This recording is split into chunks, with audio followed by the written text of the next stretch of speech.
Hey guys, it's Tiny Tom Logan back with another video for you, and today we're going to be taking a look at the latest case to come from the BitFenix stables, because there has been a lot of them at late, and that is the BitFenix Raider chassis. It comes in, I've been looking around prices online, and it's coming in around $69.99, $79.99 online. I think one of the retailers might have just been being a bit greedy with it though, so we're going to say it's £70 from the get-go. But what I'm going to do is I'm going to bring you in and do as we always do and give you a good look round this. There's a fair amount to get covered. It does look like quite a good case as well from like initial impressions, but let's dissect it and see how it looks at the end. Right then guys and girlies, as ever we'll start at the top. On this side we've got the power and hard drive activity lights. Then you've also got the power button and a reset button, but also back here you've got, which is quite a nice touch, fan controller. And it's quite just a simple slidey up and down dial, all lovely. Then over on this side we've got headphone and microphone jacks should you want to use front panel audio, and then 4 USB 3s, so all USB 3s. Now what I'm just going to do quickly is just zoom the camera out a bit, because there's something I want to show you. You can see that the mesh comes right the way from the back, right the way across, but then it also goes down the front of the case, following quite a nice design element really, where it does flow right the way up and over the front of the case. I quite like that. Now the top panel you can release from pulling at the back.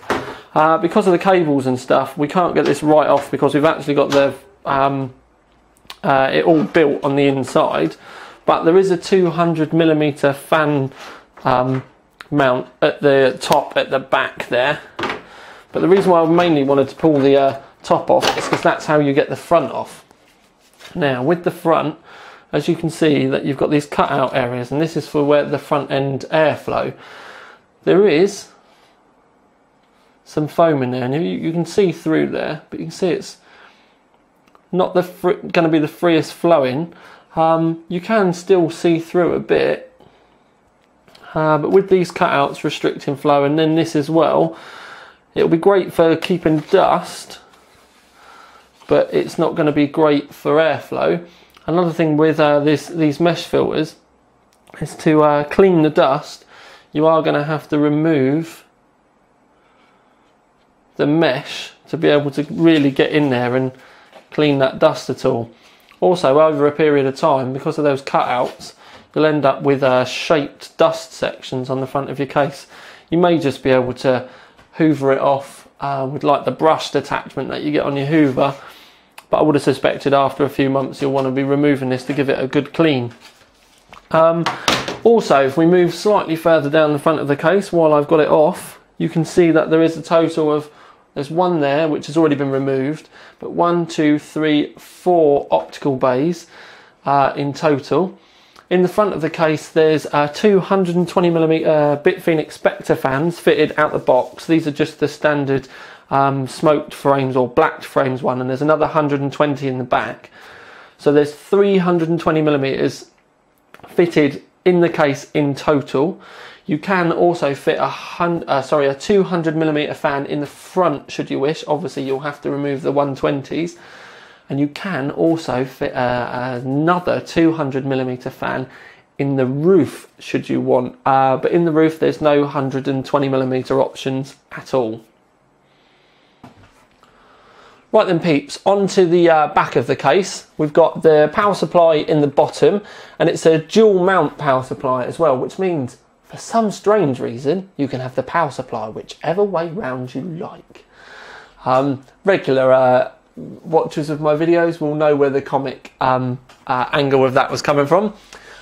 We've also got 1, 2, 3, 4, 5, 6, 7 PCI slots, so a standard PCI slot layout.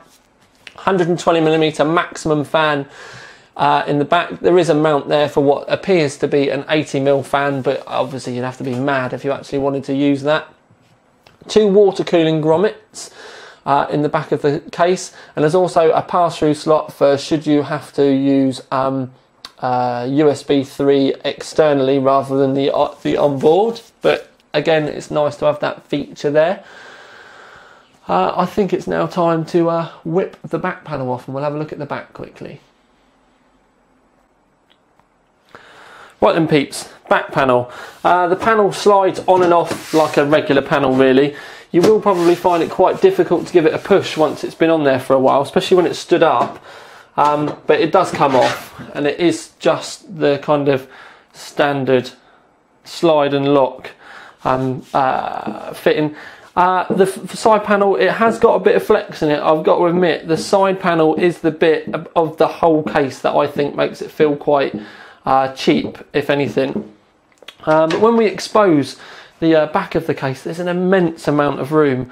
I'm just going to zoom you in to the top section of the case, just so that you can see how much room is up there. I'm going to grab my tape measure quickly as well, just to kind of give you an idea, because if I stick that down in there, we've got, I mean, it's over, but even conservatively, there's 25mm of room at the back there.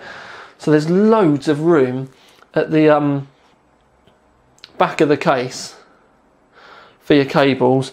There's even more room up this side, so you can comfortably get all your cables in there. And we've purposely not tried to cable tidy this.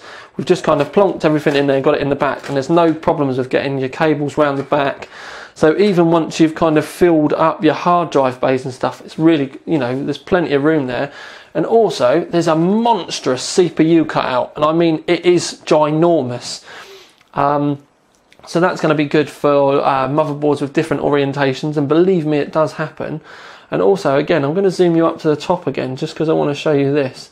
You can also see, if I point up here, that there's a large cutout area at the top here for you to be able to pass your cables for fans through, power cables, anything. And it's a decent cutout with rolled edges. It's actually really nice. Something else throughout the whole of the back of the board, which needs praise for, is the fact that they've got these little clamps everywhere.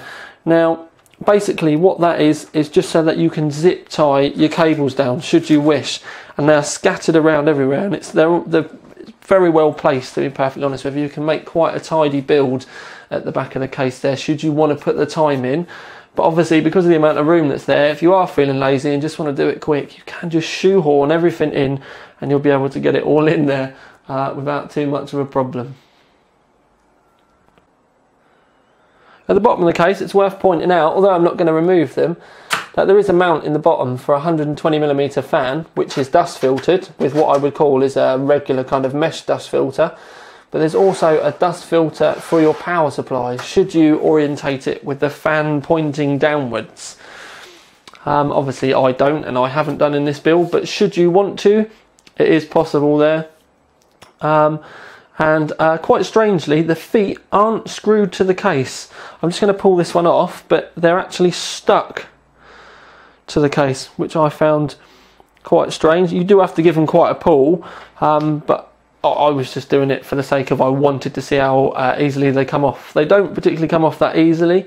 I would be worried that if you're a type of person that drags your case around your desk, that they might eventually get pulled off. But yeah, it's just me kind of trying to point out everything. Right then guys, just moving on to the inside, I'm just going to go over a couple of things again. You've got 220mm fans in the front and one in the back. They come as standard. They're just the normal black framed Spectre fans, no LEDs or anything. You can swap the 220mm fans out should you wish for a 200mm fan. And you can also put another 200mm fan in the roof, but there's no 120mm support in the roof at all. You can also fit a 120 fan in the floor, but I have to admit we've got a 160mm power supply here. Now this is standard ATX length, so it's as short as they come, you know, really, but obviously you can get longer. Now with this modular one, because of the cables, we wouldn't be able to fit a 120mm fan in the bottom. It'd be really difficult down there. It just wouldn't happen basically. You may be able to get a skinny one in there, but I would honestly say that it's going to be a bit too tight to fit this in the bottom, unless you've got a non-modular power supply and all your cables are going straight out the back, I really wouldn't recommend fitting anything in the floor. I'm not really a fan of it anyway. Now, there's support for 1, 2, 3, 4, 5, 6 hard drives and 4 optical drives. With the hard drives though, and the opticals, everything's toolless. It's just the normal kind of pull it out, put your hard drives in, job done. Now with the hard drives as well, I've already removed the screw, but this panel can be removed, and it's quite a weird one in the fact that it's just one panel. The idea is that then exposes this area for you to be able to fit much longer graphics cards. But one thing I will say is look carefully on your motherboard, because with the Gigabyte P67 UD7 that I always use for the case tests, the first graphics card slot is one down from the top of the case. So the very first PCI slot here, if you were to fit your graphics card in it, it would actually hit this piece of metal that's still here. And I'll zoom you in so that you can see a little bit better. There's a little bit, it's the fixing point for this. And it basically, you can see there's a little right angle there. Now if your graphics card fits in the very first slot, I'll just zoom you out a little bit so you can see. If your graphics card fits in the very top slot of the case because of the orientation with your motherboard, and it's long, then you're going to hit this support bar. If you've got one where it's sat down slightly further, like with the UD7, then it'll be perfectly fine. You can easily work this out by just looking at your PCI slot arrangement on the case that you're using at the moment, or seeing how many slots they have before the first PCI Express 16. So that's worth pointing out. It is obviously a good idea to be able to get longer graphics cards in, and obviously you can still have 3 graphics cards at the bottom as well, should you want to use them all still. I just think that this support bar bit is slightly confusing in the fact that it will still block that first slot. Anyway, other good points to bring up is the USB 3 support. Without tipping the case over, it's got USB 3 internal headers, which is wicked. But also quite a neat touch is the fact that they also come with a normal USB 2 header, so that you can use them for both. If you've got an older motherboard, it's not going to make any difference. Although the cables are massive, you will be able to do both. I'm not going to bother trying to fit it up again now, it doesn't really matter. Heatsink support, you can see there it's swallowed in an HD14 quite easily, so you've got no problems there with big heat sinks. I know immediately everyone's going to be going on about things like the H100. Well, it doesn't support 120mm fans in the roof, so you're going to struggle to get it in. Definitely not going to bolt in straight out the box. You would probably need to get handy with your tools to be able to do it. The side panel, it's just a plain side panel. It's literally just a mirror of the back panel. So there's no window or anything in there. So in some respects, it's a blank canvas for should you want to get handy with a jigsaw. But also you may find it's a little bit plain. Now, grommets for cabling. There's one in the bottom and then there's 3 more up the side. They're quite sturdy grommets. We have managed to pull this one out, but that's just because we were ramming the 24-pin cable through. They're good quality grommets. They're not, they don't fall out as easily as some of the other brands that are about there. But all in all, it's nice to. One of the things that we kind of need to say is that the grommets, sorry, they didn't have anything like that at all in the Shinobi, and that was just 10 quid cheaper. So this is quite a nice touch. It does make it look pretty good. Another good feature as well is that all the cables coming from the top of the case are all black. And even if I rip this off, even all of the front panel cables are black. I'll zoom you in again so that you can see. All of the front panels are black, and it's stripped as well. So it matches the Corsair power supply almost perfectly. It's a really, really nice touch, that. So all in all, it's a pretty good case. It's got some really nice features. The only real drawback I see is there's no 120mm support in the roof at all, and this strange kind of support bar which will block the first slot. There are still, you know, boards out there and stuff that may use that, but obviously it's only going to be a problem if you've got a long graphics card. And by long, I mean it's going to have to be over 280 millimeters long for it to cause a problem. But what you also need to bear in mind is, as with the 6850 that we're using here, if your power goes into the end of the card, that 280 millimeters is all that you're going to have available for your power cables as well. So yes, I think really now it's time for us to get this all wrapped up and have a conclusion. Right then guys, on to the conclusion, and me actually making my mind up how I was going to rate this has been, it's taken me quite a while to decide, to be perfectly honest with you. And the way I'm thinking in my head at the moment, I'm still not sure whether I've got it right or not. So I'm going to save the award and then I'm going to try and explain why. And I'm going to go with Silver Award and Gamer's Choice. Now, Gamer's Choice, obviously brilliant gaming case. I mean, it does everything out of the box. With a lot of gamers, you just want to fit your stuff, forget about it. Plenty of room around the back of the motherboard tray for that. Does support longer graphics cards should you want to use it. Plenty of airflow options. USB 3 in the front, because obviously there's bound to be those of you out there that are going to be wanting to dangle loads of stuff at the front out of your case. So it should do you quite well. Now, silver. Why have I given it silver and not gold? Right. Basically, little niggles really. The fact that the first PCI slot will be covered by this if you run a long graphics card is one of them. And the other one is the fact that the door is a little bit flimsy. It does feel like a cheap case. The doors are, it feels like the back panel of the Shinobi. The fact that the Shinobi's got a window in it actually makes it feel a lot more rigid on the right side of the case. So if this had a window, it probably would have felt a lot better, but it doesn't. So the doors are a problem.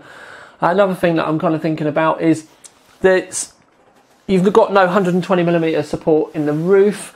I know a lot of cases don't have water cooling options at this kind of price range, but that would be, you know, I mean, if it did have it, and there probably would be enough room here, would have kind of lent me more towards gold. But to be perfectly honest with it, it's got a lot of really, really nice upstanding features as well. USB 3, 4 of, like I've already said. The fact that the cables not only support USB 3 internal, but USB 2 internal, and you can use them for either. You would have to buy a USB 3 internal header to external header if you wanted to connect it to the back of your board. But it's already got the cable management hole there for it. So you wouldn't have to worry about poking it out through PCI slots and stuff. So that's a nice feature. The fact that the fan controller supports all 5 possible fans that you could have in the case. So you've got the 3 in here as normal, but then you can also fit an extra one in the roof and an extra one in the bottom. The fan controller will work with all of those. The removable hard drive section is a nice feature, so you can put longer graphics cards in. But like I said, because of that little attachment bracket at the top, you've just got to go careful. So one thing I would say is if you're thinking about buying this case, just look carefully at your motherboard or the motherboard that you're going to be buying, and just make sure that your graphics card's not going to be sat right at the very top of the PCI slot. If it's not, you're not going to have any problem whatsoever. One thing I would say though is that if you're going to be running dual massively long cards, I probably would think about a different case, because you probably are going to end up hitting the bottom one. So it's really for, if you have a massive one, a single massive card.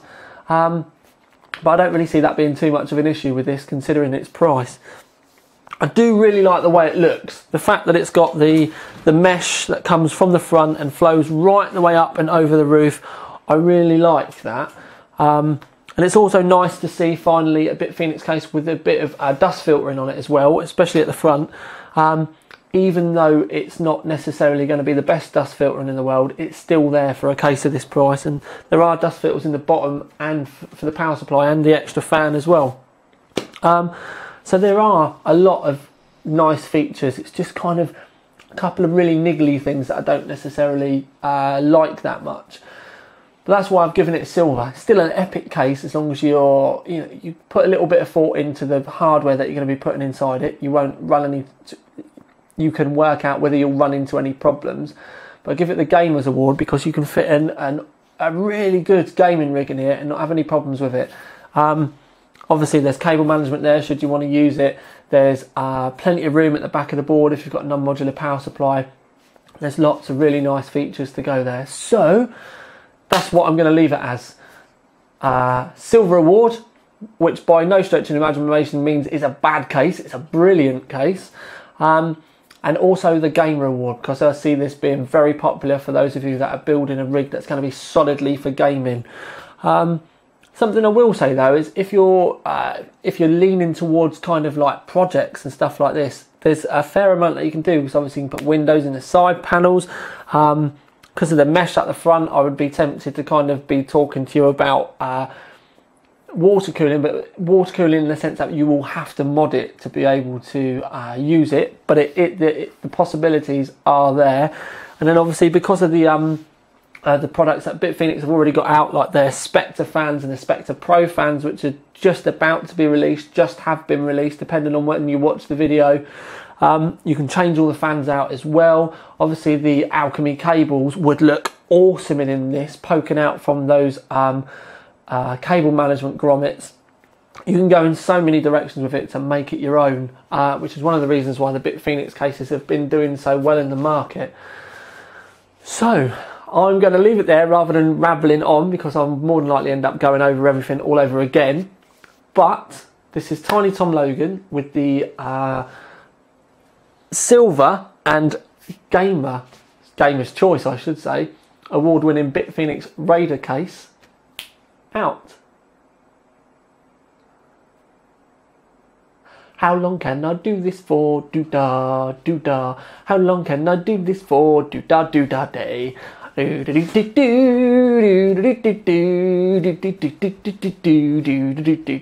End.